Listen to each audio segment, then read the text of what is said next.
Permata TV YouTube Indonesia dengan bangga mempersembahkan sebuah storytelling kekinian abad ini diangkat dari karya besar Esa Mintarja yang sangat populer di masanya. Berlatar belakang kisah tanah Jawa masa lampau dengan judul Kisah Arya Manggada.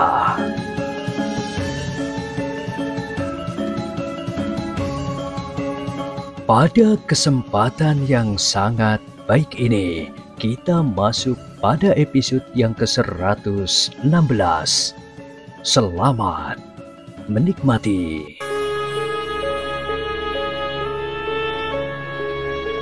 Di akhir kisah sebelumnya disebutkan, Wiseso mengerutkan dahinya sebelum ia menjawab Tantri telah bangkit dan melangkah meninggalkan Serambi itu. Sejenak kemudian, maka Ki Jogoboyo pun telah ikut duduk di Serambi bersama Manggada, Laksono, dan Wiseso. Ki Jogoboyo itu pun segera bertanya, "Apakah kau bertemu dengan Wiro Sabet dan Suro Gentong?" "Iya Ki Jogoboyo, aku telah bertemu dengan mereka berdua." "Apakah kau membicarakan tentang satu kemungkinan untuk mengadakan satu pembicaraan?" bertanya Ki Jogoboyo. "Iya, sesuai dengan gagasanku," sahut Wiseso. Manggada memandang Wiseso sekilas, namun ia tidak menghiraukannya lagi. "Kami sudah mencoba untuk berbicara dengan mereka Ki Jogoboyo. Sebenarnya aku yakin bahwa Paman Wiro Sabet akan dapat mengerti dan menerima rencana pembicaraan itu," jawab Manggada. "Karena itu adalah gagasan terbaik yang dapat dilahirkan oleh seseorang dalam keadaan seperti ini," sahut Wiseso. Ki Jogoboyo menarik nafas dalam-dalam, tetapi ia pun kemudian mengangguk-angguk sambil berdesis. "Ya, gagasan terbaik." Manggada pun kemudian telah melaporkan pertemuannya dengan Wiro Sabet dan Suro Gentong. Manggada menceritakan perbedaan sikap antara kakak beradik itu.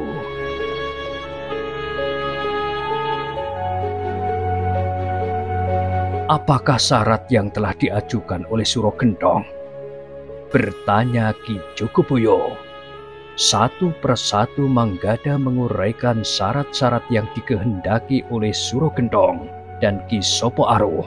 Justru karena Tantri telah meninggalkan Serambi itu, maka Manggada pun berkata, "Syarat terakhir yang dikehendaki oleh Suro Gentong adalah ganti atas meninggalnya bakal istrinya saat itu.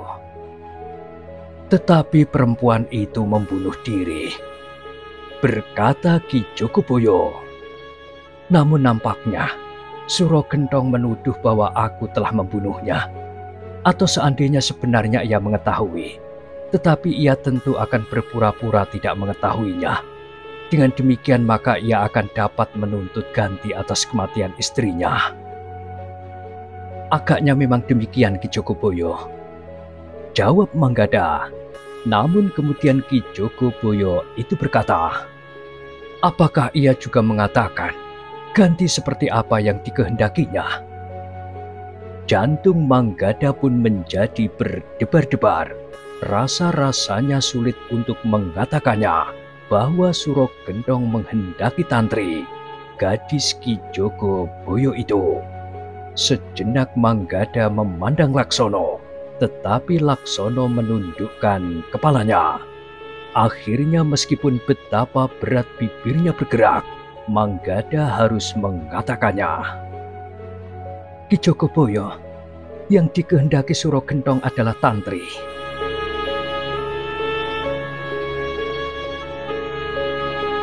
"Tantri?" Suara Ki Jogoboyo menghentak. Wajahnya menjadi merah. Demikian pula Sampurno, bahkan Wiseso. Dengan suara bergetar Wiseso berkata, "Gila! Apakah Suro Gentong sudah gila? Berapa umur Suro Gentong? Dan berapa umur Tantri? Iya, desis Manggada. Suro Gentong agaknya memang sudah gila. Tetapi tiba-tiba Wiseso terkejut. Ia sudah mengumpati Suro Gentong. Wiseso sadar bahwa ia telah melakukan kesalahan yang sangat besar. Jangankan mengumpati, mencercanya saja, seseorang akan dapat mengalami bencana. Wajah Wiseso menjadi pucat, keringat dingin mengalir dari seluruh tubuhnya, tetapi ia sudah terlanjur mengucapkannya. Tetapi Manggada dan Laksono mengira bahwa Wiseso itu menjadi demikian marahnya, sehingga wajahnya justru menjadi pucat dan keringatnya membasahi pakaiannya. Ki Jogoboyolah yang benar-benar menjadi marah. Dengan geram ia berkata, "Angger berdua, jika Ki Sopo Aruh ingin menjadi bekal, Wiro Sabet menghendaki kedudukan kami tuwo, dan Suro Gentong sendiri ingin merampas kedudukanku sebagai Jogoboyo. Jika hal itu diterima oleh rakyat Padukuhan Gemawang, aku tidak akan berkeberatan. Tetapi permintaannya yang terakhir membuat telingaku menjadi panas. Agaknya Suro Gentong benar-benar mencari alasan untuk melakukan kekerasan di padukuhan ini." "Agaknya memang demikian Ki Jogoboyo," Laksonolah yang menyahut. "Aku juga berpendapat bahwa tidak ada jalan lain kecuali menghancurkan Suro Gentong dan Ki Sopo Aruh. Jika keduanya dapat dilenyapkan, maka Wiro Sabet sendiri tentu masih dapat mempergunakan penalarannya. Demikian pula agaknya dengan anaknya, Pidekso."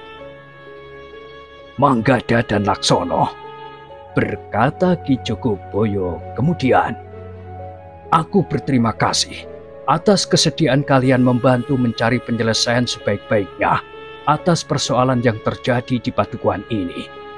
Tetapi ternyata kalian telah terbentur pada sikap yang keras dan menyakitkan hati. Itu bukan salah kalian. Karena itu, agaknya aku tidak mempunyai pilihan lain. Aku akan mempersiapkan diri menghadapi mereka apapun yang terjadi.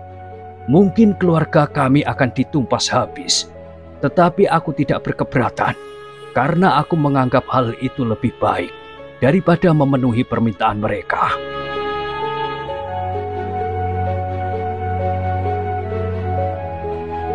"Ki Jogoboyo tidak sendiri," berkata Laksono.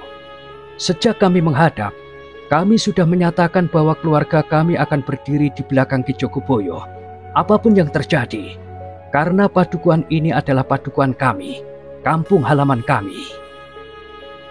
"Tetapi kau tahu bahwa Wiro Sabet dan Suro Gentong memiliki kekuatan yang besar, sehingga melawan mereka akan dapat berakibat sangat buruk," berkata Ki Jogoboyo.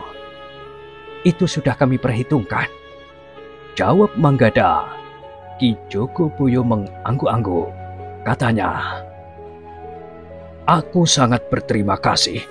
Nanti aku akan menemui Ki Bekal. Aku akan minta pendapatnya untuk yang terakhir kalinya. Jika Ki Bekal masih saja ragu-ragu, aku akan meninggalkannya." Pada itu, tiba-tiba saja Sampurno berkata kepada Wiseso, "Bagaimana dengan kau Wiseso? Kau sudah mendengar betapa menyakitkan hati tuntutan Suro Gentong itu. Gagasanmu yang besar itu ternyata merupakan satu alasan yang paling baik bagi Suro Gentong untuk menghina keluarga kami. Nah, kami memang harus mempertimbangkannya. Apakah kami akan menyerahkan Tantri atau tidak?" "Tentu tidak," desis Wiseso. Sampurno termangu-mangu sejenak, namun dalam kekalutan pikiran, Ki Jogoboyo mengerti maksud anak laki-lakinya. Karena itu, ia tidak menyela pembicaraan anaknya dengan Wiseso. Sementara itu, Sampurno pun bertanya, "Apa yang harus kita lakukan jika Suro Gentong itu datang kemari dan minta untuk membawa Tantri sekarang ini?"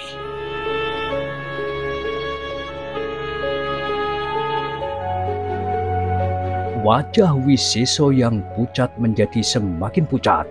Setiap kali ia teringat bahwa ia terlanjur mengumpati Suro Gentong, satu tindakan yang sangat disesalinya. Namun tiba-tiba Sampurna bertanya, "Jika Suro Gentong itu datang untuk mengambil tantri, apakah kau bersedia menghalanginya dengan cara apapun juga?" Wiseso tergagap. Ia tidak dapat segera menjawab pertanyaan itu. Bahkan rasanya ia menjadi semakin ketakutan, sehingga tubuhnya menjadi sangat dingin. Karena Wiseso tidak segera menjawab, maka Sampurna berkata, "Tetapi aku yakin bahwa akan ada orang yang membantu kami mempertahankannya, seandainya kau tidak bersedia melakukan itu, Wiseso." Perasaan Wiseso justru telah berguncang-guncang. Ia menjadi sakit hati jika ada orang yang berjasa melindungi tantri, tetapi ia sendiri tidak berani melakukannya. Karena Wiro Sabet dan Suro Gentong tidak ubahnya sebagai siluman yang sangat menakutkan baginya. Namun justru karena itu, maka Wiseso bahkan menjadi bagaikan orang yang kehabisan akal. Keringatnya sajalah yang mengalir semakin deras. Manggada dan Laksono yang mengerti maksud Sampurna sama sekali tidak menyahut. Mereka bahkan hanya berdiam diri saja. Namun akhirnya Sampurna pun tidak lagi menyudutkan Wiseso, tetapi ia berkata bersungguh-sungguh kepada Manggada dan Laksono, "Jika demikian, maka kita harus mempersiapkan diri sebaik-baiknya. Setiap saat suasana yang panas ini akan dapat meledak. Kami menunggu perintah Ki Jogoboyo," berkata Manggada. "Jika kami mendengar isyarat, kami akan segera datang." "Baiklah," Ki Jogoboyolah yang menyahut. "Seperti yang aku katakan tadi, aku akan menemui Ki Bekel. Keadaan sudah memuncak. Agaknya memang tidak ada jalan lain kecuali dengan kekerasan."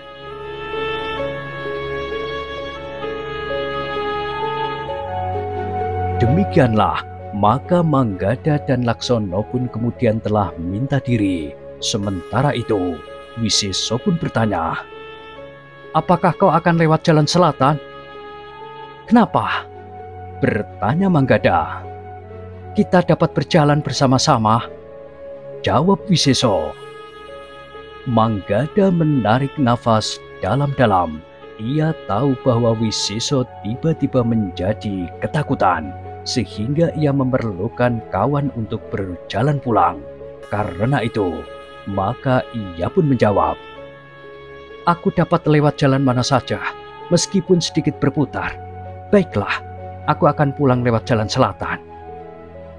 Hampir saja Laksono mengganggunya lagi, tetapi Manggada sudah memandanginya dengan sikap yang bersungguh-sungguh, sehingga Laksono pun telah mengurungkan niatnya. Sejenak kemudian, maka Sampurna, tantri dan ibunya telah melepas Manggada dan Laksono pulang bersama Wiseso. Sementara Ki Jogoboyo pun akan pergi ke rumah Ki Bekel. Di sepanjang jalan, Wiseso yang berjalan tergesa-gesa sama sekali tidak mengatakan sesuatu. Ia berjalan paling depan, namun sekali-sekali ia berpaling sambil berkata, "Marilah, kenapa kalian berjalan sangat lambat?" Tetapi Laksono justru bertanya, "Kenapa kau tergesa-gesa?" "Aku masih mempunyai banyak pekerjaan di rumah," jawab Wiseso. Namun Laksono menjawab lagi, "Aku tidak. Jika aku tergesa-gesa, aku akan mengambil jalan lain yang lebih dekat dari jalan ini." Wiseso terdiam. Ia berusaha menahan perasaannya yang bergejolak. Kebenciannya kepada kedua orang anak muda itu menjadi semakin meningkat. Sejak kanak-kanak, ia memang tidak begitu senang berkawan dengan Manggada yang dianggapnya sangat nakal, keras kepala dan bengal. Tetapi Manggada itu terlalu dekat dengan tantri. Meskipun keduanya sering berkelahi, tetapi setiap kali keduanya telah menjadi rukun kembali. Sedangkan kepada Laksono, Wiseso tidak menyukainya, demikian ia mengenalnya. Wiseso masih tetap berjalan di paling depan, namun begitu ia melihat regol rumahnya, maka ia pun berkata, "Aku tidak telaten berjalan bersama orang-orang malas. Kenapa aku mengambil jalan ini? Sebaiknya aku berjalan saja dahulu." Wiseso tidak menunggu jawaban. Ia berjalan semakin cepat, bahkan kemudian berlari-lari kecil, masuk ke dalam regol halamannya tanpa berpaling lagi. Laksono tertawa, tetapi ia tidak berkata sesuatu.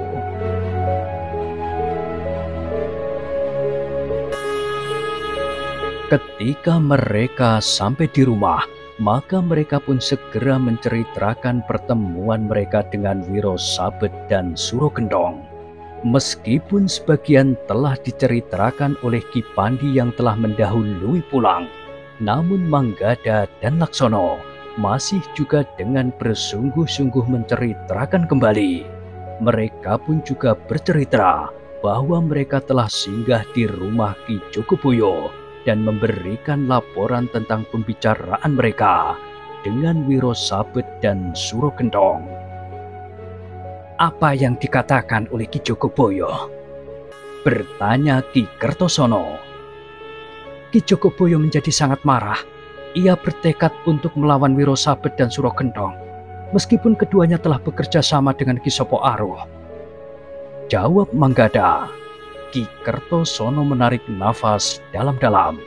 Katanya, "Nampaknya segala usaha memang akan sia-sia. Jika sikap Suro Gendong demikian kasarnya, apa boleh buat jika harus diselesaikan dengan kekerasan?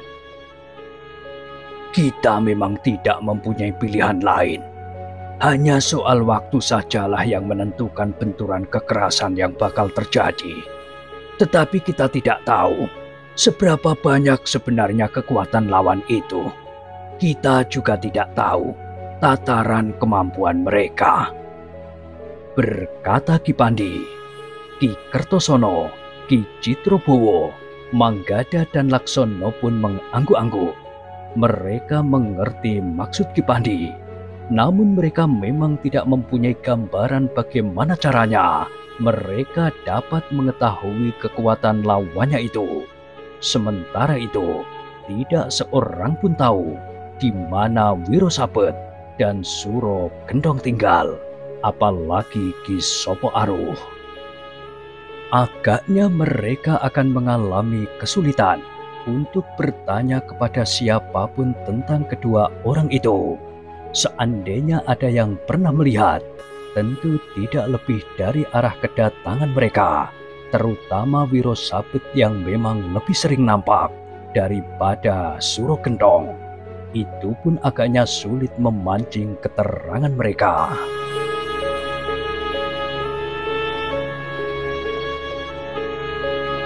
Dalam pada itu, maka Manggada pun berkata, "Untuk sedikit mengurangi ketakutan yang mencekam orang-orang Padukuhan Kemawang, maka kita memang harus berbuat sesuatu. Jika keberatan mereka serba sedikit timbul, maka mereka akan berbicara setidaknya di mana mereka pernah melihat Wiro Sabet atau dari mana ia datang. Mungkin kita dapat menelusuri dan mengetahui tempat tinggal mereka." "Tetapi itu berbahaya sekali, Nger," desis Ki Pandi. "Bukankah kita perlu mengetahui gambaran kekuatan mereka?" desis Manggada. "Tetapi tentu tidak dengan cara itu," sahut Ki Pandi. "Jadi apa yang sebaiknya kita lakukan?" "Kita akan menyiapkan kemampuan yang ada pada kita setinggi-tingginya. Untuk sementara hanya itu yang dapat kita lakukan," jawab Ki Pandi. Manggada mengangguk-angguk, demikian pula Laksono. Namun tiba-tiba saja Manggada berkata, "Aku ingin membangunkan orang-orang Padukuhan ini dengan cara yang lain. Kami berdua akan mengelilingi Padukuhan ini berkuda. aku akan mengajak Sampurno, anak Ki Jogoboyo. Untuk apa? Bertanya Ki Kertosono. Untuk membesarkan hati orang-orang Padukuhan ini, jawab Manggada. Jika kalian bertemu dengan Wiro Sabet atau orang-orangnya yang tersinggung atas perbuatan kalian, bertanya Ki Kertosono. Apa boleh buat? Jawab Manggada. Kekerasan nampaknya tidak dapat dihindari. Seandainya akan menjadi api yang menyulut pertempuran, bukankah kita sudah siap? Meskipun kita belum mengetahui dengan pasti besarnya kekuatan mereka.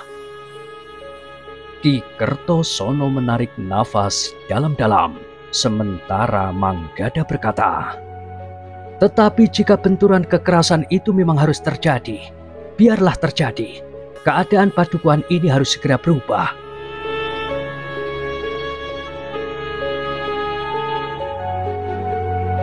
Orang-orang tua yang mendengar ketetapan hati Manggada itu hanya menarik nafas panjang.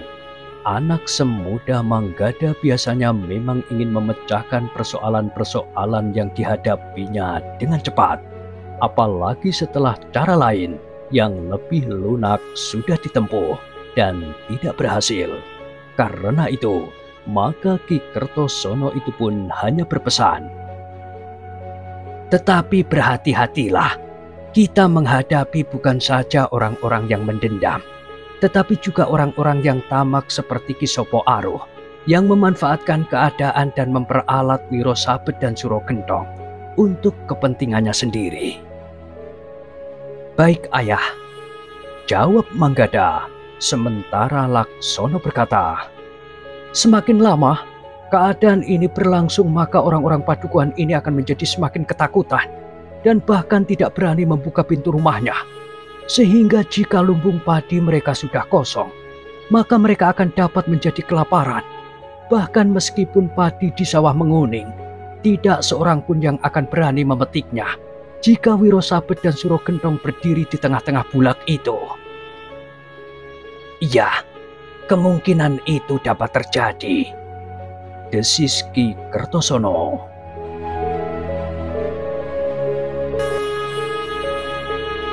Dengan demikian maka Manggada dan Laksono pun telah minta izin untuk mempergunakan kuda yang ada di kandang. Mereka akan mempergunakannya untuk mencoba membangkitkan keberanian orang-orang Padukuhan yang dicekam oleh ketakutan itu. Di sore hari, ketika Ki Pandi, Manggada dan Laksono duduk di serambi gandok, maka mereka pun terkejut melihat pintu regol yang tidak diselarak itu terbuka. Serentak mereka bangkit berdiri, namun mereka pun menarik nafas dalam-dalam ketika mereka melihat Ki Jogoboyo yang memasuki regol halaman itu. Marilah Ki Jogoboyo, Manggada mempersilahkan. Sejenak kemudian, Ki Jogoboyo itu pun sudah duduk di peringgitan bersama Ki Kertosono, Ki Citrobowo, Ki Pandi, Manggada, dan Laksono. Dengan kecewa Ki Jogoboyo menceritakan sikap Ki Bekel yang masih tetap ragu-ragu. Dengan nada rendah Ki Jogoboyo berkata, Ki Bekel tidak dapat berbuat banyak. Ia selalu dibayangi oleh keselamatan keluarganya. Ia mempunyai 7 orang anak. Sebagian masih kecil-kecil. Di antara mereka belum ada yang dapat membantu ayahnya jika keadaan menjadi semakin buruk. Apakah Ki Bekel itu lebih muda dari Ki Jogoboyo? Bertanya Ki Pandi.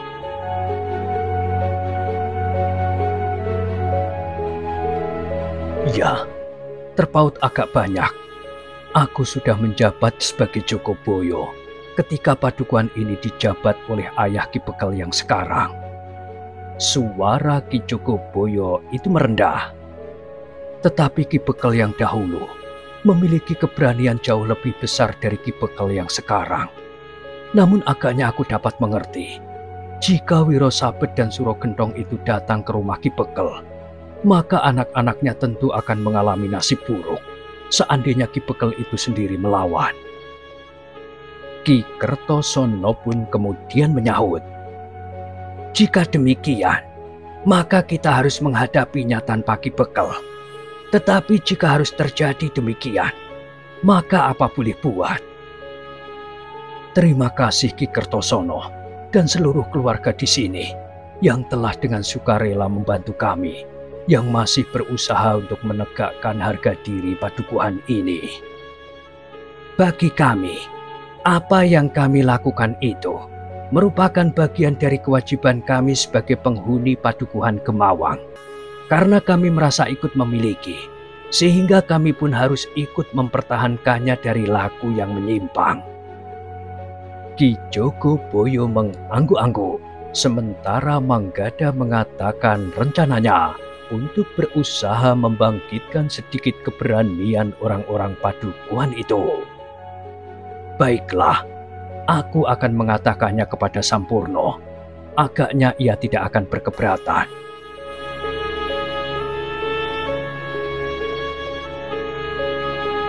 Demikianlah, setelah mendapat hidangan minuman dan makanan, maka Ki Jogoboyo pun segera minta diri. Seperti yang direncanakan di keesokan harinya, maka Manggada dan Laksono sudah siap dengan kuda mereka. Sejenak kemudian keduanya telah berderap menyusuri jalan padukuhan. Mula-mula keduanya pergi ke rumah Ki Jogoboyo, kemudian bersama Sampurno yang ternyata sependapat dengan Manggada dan Laksono telah mengelilingi padukuhan mereka.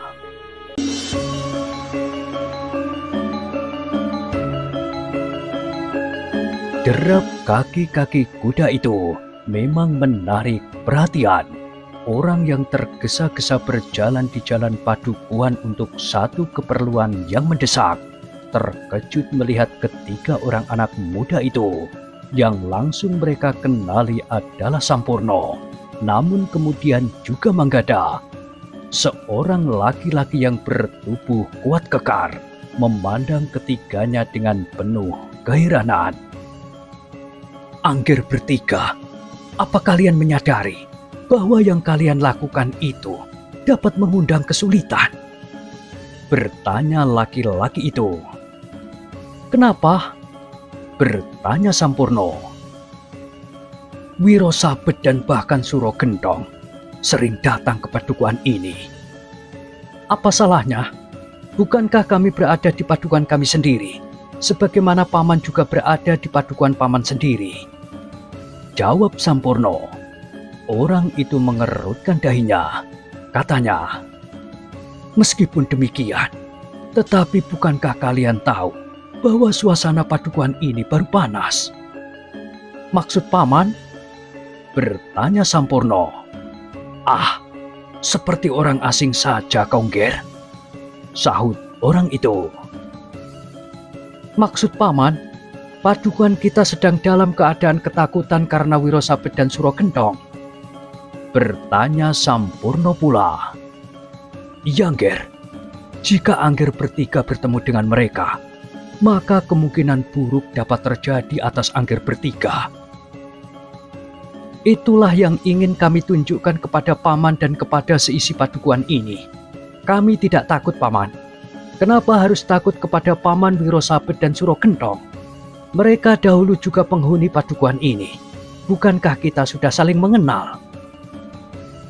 "Kau tiba-tiba menjadi aneh, Nger. Setiap orang menjadi ketakutan dan bersembunyi jika kedua orang itu atau salah seorang daripadanya lewat di padukuhan ini." "Paman, sekali lagi kami ingin mengatakan kepada semua orang, kita tidak perlu takut. Aku tidak takut. Manggada dan Laksono ini juga tidak takut. Dan semua orang seharusnya tidak takut menghadapi mereka. Seandainya kedua orang itu ingin berbuat sesuatu yang tidak semestinya di padukuhan ini, maka kita bersama-sama akan bangkit dan mengusir mereka, sebagaimana pernah kita lakukan beberapa tahun yang silam." "Angger jangan pura-pura tidak tahu. Keduanya bukan Wiro Sabet dan Suro Gendong beberapa tahun yang silam. Mereka sekarang adalah dua orang yang berilmu tinggi Mereka datang bersama saudara-saudara seperguruan mereka, dan bahkan bersama Ki Sopo Aruh yang ditakuti oleh banyak orang. Tetapi Sampurno tertawa. Katanya, "Satu mimpi buruk, Paman. Bangunlah, kita akan melihat satu kenyataan, bahwa keduanya akan lari terbirit-birit, melihat seisi padukuhan ini bangkit, berkumpul dan dengan berani menentangnya. Tetapi jika kita, penghuni padukuhan ini menjadi ketakutan, maka keduanya akan memasuki padukuhan ini dengan dada tengadah, menakut-nakuti kita, dan akhirnya menggilas kita semuanya. Kita kemudian harus tunduk di bawah telapak kakinya dan melakukan segala perintahnya, meskipun bertentangan dengan nurani kita sendiri." Orang bertubuh kuat dan kekar itu termangu-mangu. Rasa-rasanya ia berada di dalam satu dunia yang asing. Sikap ketiga orang anak muda itu aneh. "Ada yang tidak wajar," desis orang itu. "Ketidakwajaran itu ada pada kalian bertiga atau ada padaku. Tetapi rasa-rasanya aku tersuruh ke dalam satu keadaan yang membingungkan." "Kenapa?" Sampurno masih saja tertawa. Bahkan kemudian Manggada dan Laksono pun tertawa pula melihat orang itu kebingungan. Dengan nada tinggi Manggada berkata, "Paman nampak bingung justru karena Paman telah terbius oleh dongeng yang tersebar selama ini, bahwa Wiro Sabet dan Suro Gentong adalah dua orang yang menakutkan. Tetapi jika Paman tidak menjadi ketakutan, maka Paman tidak usah bingung. Kita bersama-sama akan mengusir mereka, bahkan bersama saudara-saudara seperguruannya, dan sekaligus Ki Sopo Aruh." Ini aneh. Aneh sekali bahwa anak-anak muda berani mengatakan hal seperti itu. "Bukan hal yang aneh, Paman. Justru inilah satu kewajaran sikap orang-orang yang berniat untuk melindungi nama padukuhannya," berkata Sampurno. Lalu katanya pula, "Nah, terserah kepada Paman. Tetapi menilik wujud tubuh Paman yang kuat dan kekar itu, maka Wiro Sabet dan Suro Gentong tentu akan berpikir dua kali untuk melawan Paman." Orang itu benar-benar menjadi bingung. Biasanya ia melihat orang-orang menjadi ketakutan jika mereka mendengar nama Wiro Sabet dan Suro Gentong. Bahkan orang-orang akan segera masuk rekul halaman dan hilang di balik pintu rumahnya. Jika mereka tidak sempat mencapai rumah mereka, maka mereka pun akan segera memasuki rumah tetangga-tetangganya untuk menyembunyikan diri. Tetapi kali ini, ia bertemu dengan anak-anak muda yang menyebut nama Wiro Sabet dan Suro Gentong sambil tertawa, seperti mereka menyebut Ki Jogoboyo dan juga Ki Bekel.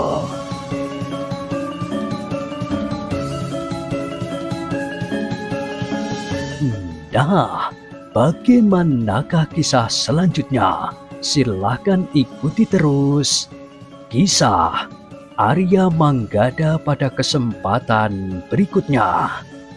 Sampai jumpa.